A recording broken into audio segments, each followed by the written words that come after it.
పచ్చ మీడియాకి కొరకరాని కొయ్యలాగా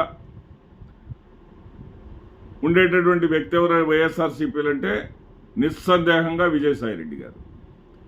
విజయసాయిరెడ్డి గారిని టార్గెట్ చేయటం, విజయసాయిరెడ్డి గారి మీద పంచులు వేయటానికి వాళ్ళు ప్రయత్నం చేస్తే విజయసాయిరెడ్డి గారు రిటాలియేట్ చేసేటటువంటి విధానంలో మాత్రం పచ్చ మీడియా ఎప్పటికప్పుడు దొరికిపోతూ ఉంది, వెనకబడిపోతూ ఉంది అనటంలో ఎలాంటి సందేహం లేదు.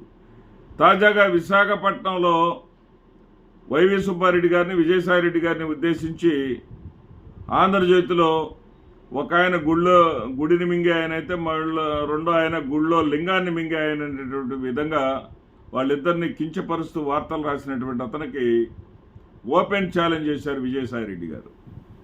నీలాంటి బ్రోకర్ పనులు నేను చేయను, ఎందుకంటే ఆయన రాసినట్టుగా అందరూ చదివారు, వాటిని గురించి నేను వివరంగా చెప్పాల్సినటువంటి పని లేదు. నీలాంటి బ్రోకర్ పనులు నేను చెయ్యను. నీకు దమ్మున్నటువంటి, నీకు చేతనైనటువంటి విచారణ సంస్థతోటి నువ్వు విచారణ చేయించుకో.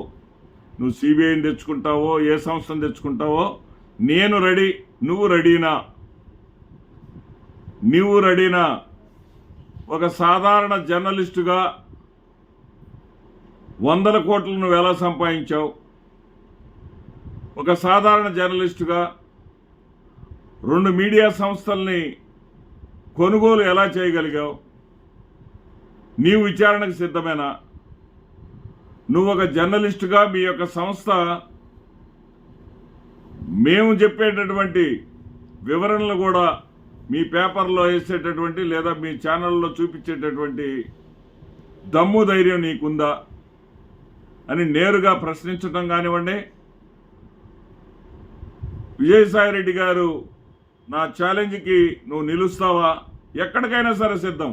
ఢిల్లీ అంటావా, ఇంటర్నేషనల్ లెవెల్ అంటావా, ఎక్కడికైనా సరే సిద్ధం అని చెప్పేసి ఓపెన్ ఛాలెంజ్ ఇసిరాడు.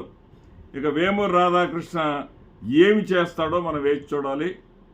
విజయసాయిరెడ్డి గారు, ఎందుకంటే వేమూరు రాధాకృష్ణ గారికి జగన్మోహన్ రెడ్డి గారినైనా మనం ఏదైనా సరే టార్గెట్ చేయగలం, ఏదైనా సరే 24 గంటలు రాయగలం, కానీ విజయసాయిరెడ్డి గారి మీద రాస్తే వెంటనే ఈయన కౌంటర్ ఇస్తాడే, ఈయన రిటాలియేట్ చేస్తాడే అనేటటువంటి ఆలోచనతో ఉన్నటువంటి వేమూరు రాధాకృష్ణ ఈ రోజున తన యొక్క ఆరోపణలను